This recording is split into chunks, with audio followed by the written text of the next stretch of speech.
Olá, pessoal. Aqui quem fala é o professor Alexandre Lopes, da IP Academy, e nós estamos de volta com o segundo capítulo do curso Network Essentials, né?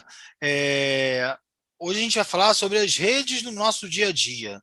Então vamos lá, vamos começar. O que a gente vai ver no capítulo de hoje, né? Como ficar online. Então, a gente vai explicar sobre essa questão do online, quais são os requisitos básicos para eu entrar na internet, como eu me mantenho na internet. Depois, a gente vai falar sobre outras considerações de rede. Então, a gente vai explicar a importância das representações de rede. Na verdade, a gente vai ver a questão de diagrama, de controle da rede, né? De monitoramento da rede. A gente vai falar um pouquinho sobre isso. E planejamento também da rede.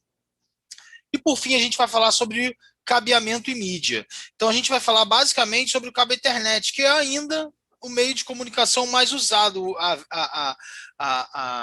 meio físico mais usado, né? Que é o cabo Ethernet, par trançado de cobre. Então, vamos lá, sem mais delongas, vamos começar nossa aula. Como ficar online? Então, hoje é muito comum, todo mundo tem um celular, né? Celular é uma coisa que todo mundo tem hoje em dia, ou a grande maioria das pessoas. No Brasil, se estima que tenha mais celular do que habitante. Na verdade, esse número, né, existem quase 2 celulares por habitante no Brasil, é um número gigantesco de celulares em operação no momento, né?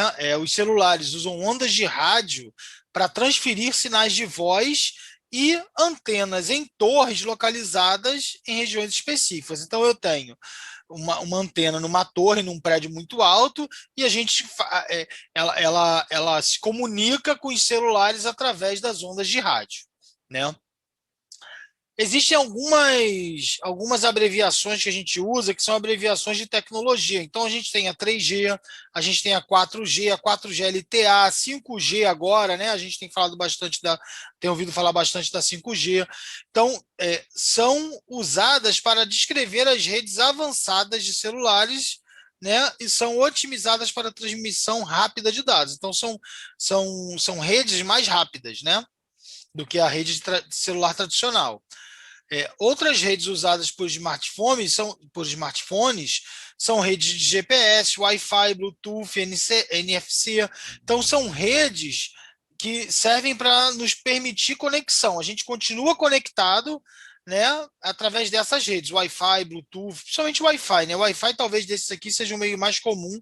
Então, a gente tem o 4G, o 4G LTE e o Wi-Fi aí como talvez sendo o meio, pelo menos nas grandes cidades, nas capitais, o jeito mais comum de conexão.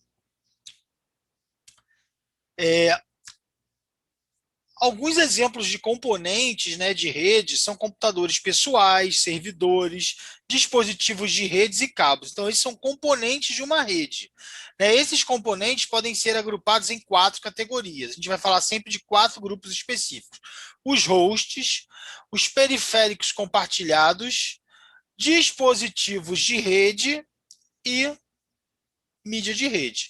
Então, host é todo dispositivo que pega IP, mas neste caso aqui a gente vai chamar de host sempre os dispositivos finais, né? Os dispositivos finais, os smartphones, os computadores, né? Os periféricos compartilhados, uma impressora, um scanner, eles são compartilhados, né? São periféricos e estão compartilhados na rede. A gente tem os dispositivos de rede ou dispositivos intermediários. A gente vai ver em outros momentos desse curso, e com certeza em todo o CCNA, todo o curso de CCNA, para quem continuar estudando com a gente e fizer a formação CCNA. Então, quer dizer, a gente vai falar de dispositivos intermediários. E, por final, a mídia de rede, que é o meio de comunicação. Então, a gente tem a mídia cobre, né, que pode ser o cabo UTP ou o cabo coaxial. A gente tem a mídia que é o cabo, a fibra ótica, né? E a gente tem a mídia Wi-Fi, que é a sem fio, que é o ar, né? São as ondas de rádio. E é, 3 partes da configuração do IP. Então, para a gente se manter conectado, a gente precisa sempre dessas 3 configurações de IP. Tá? Sempre essas 3 partes. Quando eu vou configurar o IP numa máquina ou em qualquer outro dispositivo, eu preciso sempre conectar ele com 3 coisas. Eu preciso ter o endereço IP, né, que identifica o host na rede. Então, o endereço IP é como se fosse um número de identidade daquela máquina.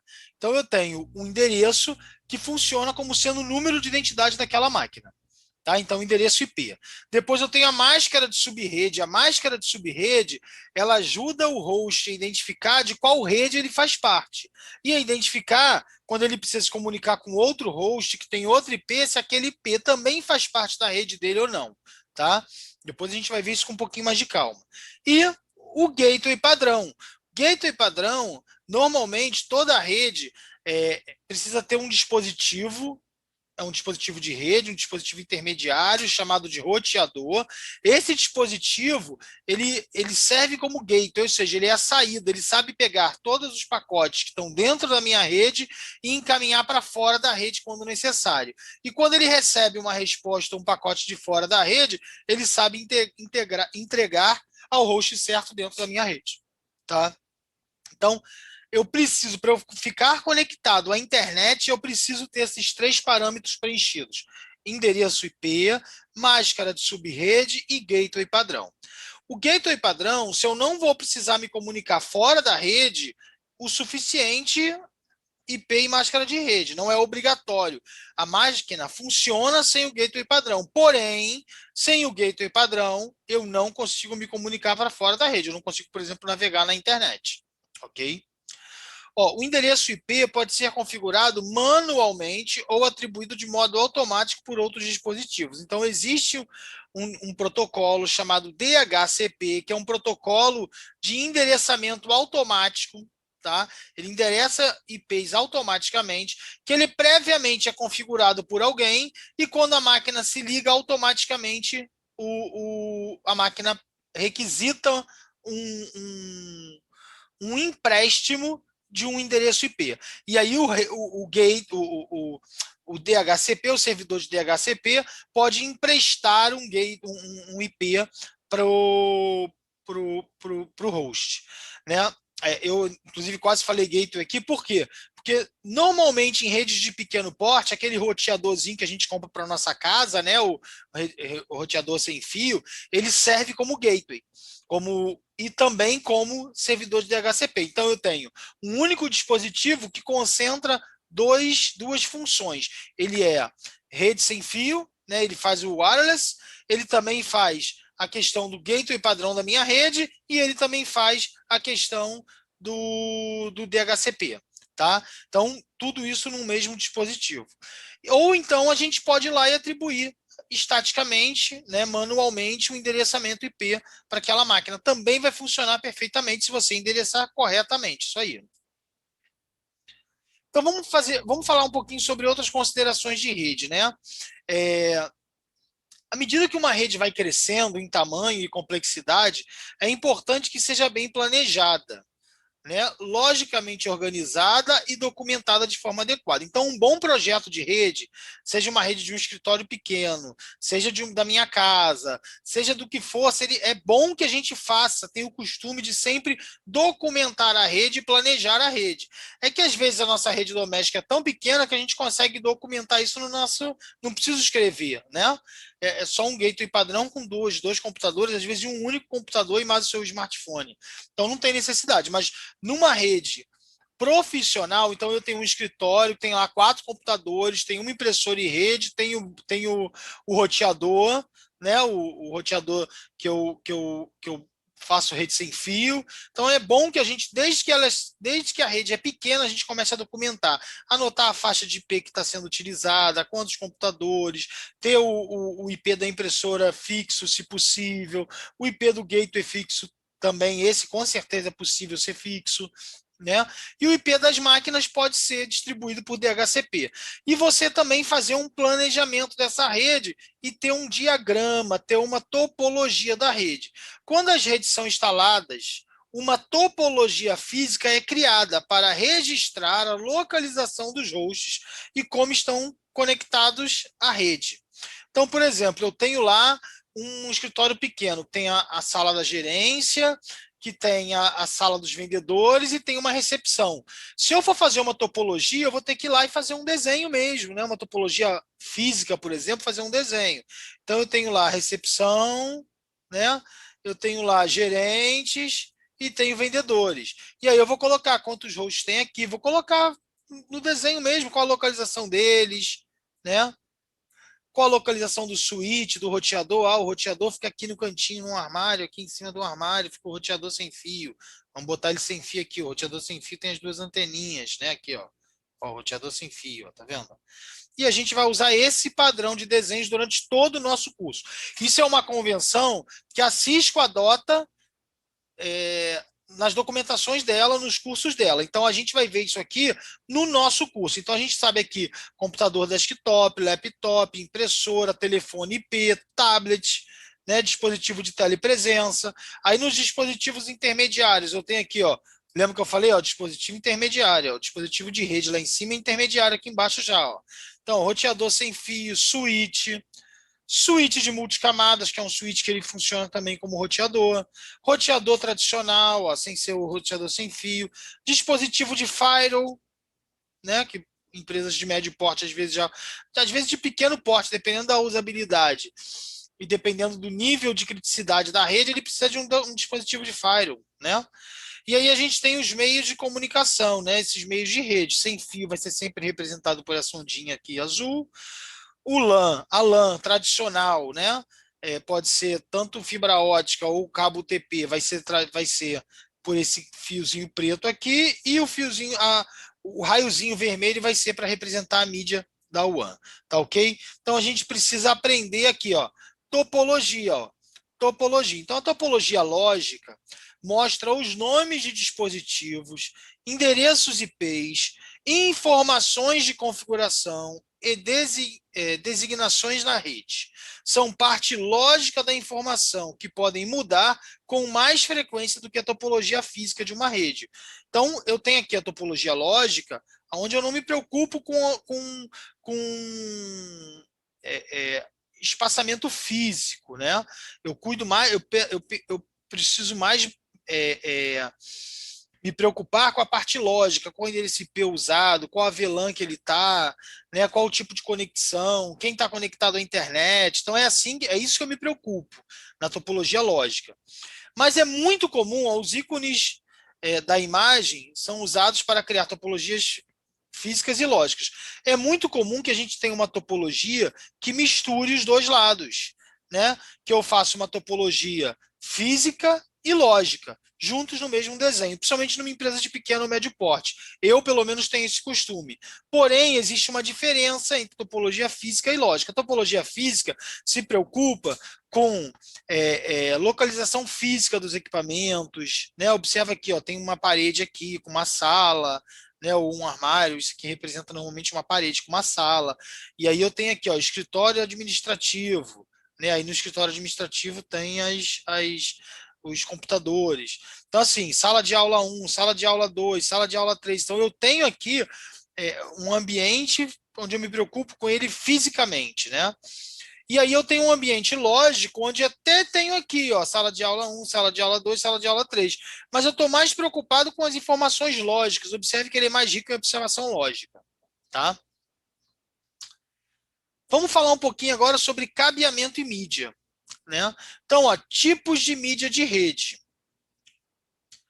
Redes modernas usam basicamente três tipos de mídia para se conectar. São eles fios de cobre, né, em cabos, fibras plásticas ou de vidro, que é a fibra ótica, e transmissão sem fio. Então, hoje em dia, basicamente, a gente tem esses três tipos de conexão. A gente vai se atentar a esse momento do curso ao cabeamento de cobre, que é o mais usado. Então, ó, o par trançado, que a gente chama de TP ou UTP, né? É um tipo de cabo de cobre. O TP é o tipo mais comum de cabo de rede. Então é o cabo de rede normal que a gente vê por aí, normalmente azulzinho, hoje tem muito cinza, né? Até alguns amarelos a gente encontra de vez em quando, então é o cabo de rede tradicional, né? E a gente tem o cabo coaxial, que é feito normalmente de cobre ou alumínio, né? E é usado por empresas de televisão a cabo para sistemas de comunicação via satélite. Os cabos de fibra ótica são feitos de vidro ou plástico, tá? Então, os cabos de fibra ótica pode ser vidro ou pode ser plástico, né? e tem uma largura de banda muito alta para que possam transportar grandes quantidades de dados. A fibra ótica é usada em redes de backbone em empresas de grande porte, como data centers amplos. Backbones, normalmente, o que é um backbone? Eu tenho uma empresa que ela tem uma instalação que tem um prédio, né? E aí a ligação entre os switches nos andares do prédio, a gente passa o backbone. Tá? Então eu tenho lá o armário de suítes do primeiro andar, tem lá 9 suítes. Aí eu tenho o armário de suíte do segundo andar, que tem mais 9 suítes. O armário de suíte do terceiro andar, que tem 6 suítes. O armário de suíte do... E essa ligação entre os suítes, para ser uma ligação de alta disponibilidade, a gente faz uma ligação de fibra, né?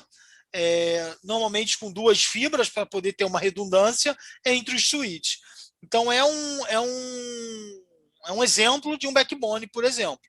Tá? Então fibra ótica também é usado, por exemplo, nos cabos submarinos, que funciona como um grande backbone de um país inteiro, né? Então assim, a gente tem ali a utilização da fibra ótica muito limitada. Hoje a gente já tem algumas empresas que utilizam GPON até a ponta do usuário. Só vira cabo TP dentro da residência do usuário, ou numa rede de pequeno porte, né? Ou falando de um escritório, quase que assim, numa sala. Vai até a sala com fibra ótica, aí dali tem uma GPON que a gente liga num switch tradicional e dali distribui o sinal via UTP, né? Então, hoje é muito comum também a gente ver fibra sendo usada assim. Está ganhando cada vez mais forças, cada vez mais provedores estão investindo nessa tecnologia. Então, cabeamento Ethernet, que é o que a gente vai se concentrar, né?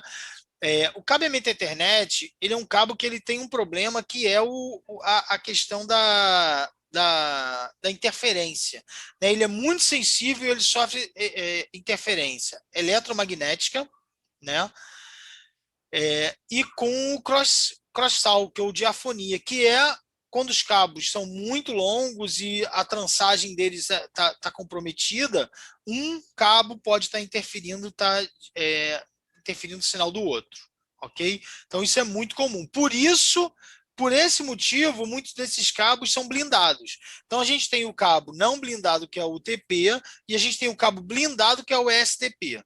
Tá? Então a gente tem 2 tipos de cabo Ethernet, né? O cabo padrão lá de rede.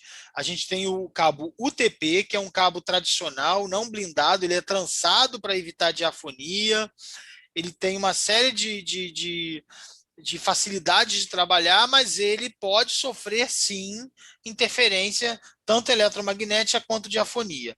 Enquanto o STP, ele vem blindado, ou seja, cada parzinho daquele vem com uma capinha dentro, e aí isso um não consegue interferir no outro. Mas ele é mais difícil de trabalhar, ele é mais resistente, é mais difícil de fazer curva, ele não é tão flexível quanto o TP, né? Então, assim, tem seus prós e seus contras. É mais caro, então tem seus prós e seus contras. A gente tem que avaliar bem o nível de utilização para cada um dos cabos que a gente estiver instalando, tá? Precisando instalar. Aqui a gente tem o cabo coaxial, né? Que eu tenho aqui o cabo propriamente dito, aí eu tenho uma proteção de plástico, eu tenho uma malha, né, que protege ele de interferência, e eu tenho o cabo, a proteção final de plástico, e esse cabo ele tem terminadores, ok? Esse cabo tem terminadores. Como par trançado, o cabo coaxial transporta dados de forma de sinal elétrico. Então, são sinais elétricos, né, que transportam os dados aqui dentro, como no cabo coaxial, quanto no cabo de par trançado. Tem melhor blindagem do que o UTP, né? Ele é melhor do que o UTP e pode transportar mais dados. O cabo coaxial é feito geralmente de cobre ou alumínio, então ele normalmente tem uma largura de banda maior, ele pode transportar dados maiores. Se bem que o UTP, hoje em dia, a gente já está numa velocidade bem legal de UTP, né? A gente já consegue trabalhar numa velocidade bem ampla, né? Vamos dizer assim. né? O cabo de fibra ótica é feito de vidro ou plástico e não conduz eletricidade. Ele é imune a interferências. Então, qual a vantagem que a fibra ótica tem? É que ela não sofre interferência nenhuma. Em compensação, ela é bem mais cara que o cabo UTP e que o cabo par trançado, que o cabo coaxial. Tá? Então é mais caro, os equipamentos são mais caros. Se ela romper, a gente não vai conseguir fazer uma emenda fácil. No cabo UTP, se romper, você consegue ali fazer. Na verdade, a gente não faz emenda em cabo TP, né? Mas ele é mais barato para trocar. Se eu tiver um problema na ponta dele, eu consigo crimpar novamente. Então é mais fácil. Já a fibra ótica, eu preciso ter uma máquina de fusão de laser, microscópio. Então não é um serviço muito simples, né? Não é um serviço muito simples.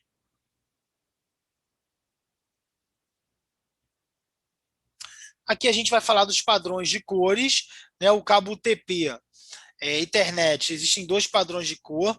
A gente tem o padrão T568A e o T568B. Cada esquema de pinagem define a ordem das conexões dos fios e na extremidade do cabo. Né? Uma placa interface NIC e as portas Ethernet em dispositivos de rede enviam dados por cabos UTPs. Pinos específicos no conector estão associados a uma função de transmissão e recepção. Então, a gente tem pares específicos, com um padrão de cores, de conexão, de recepção e transmissão. A interface de cada dispositivo transmitem e recebem dados em fios designados dentro do bloco. Então, no padrão A, é branco do verde, verde, branco do laranja, azul, branco do azul, laranja, branco do marrom, marrom.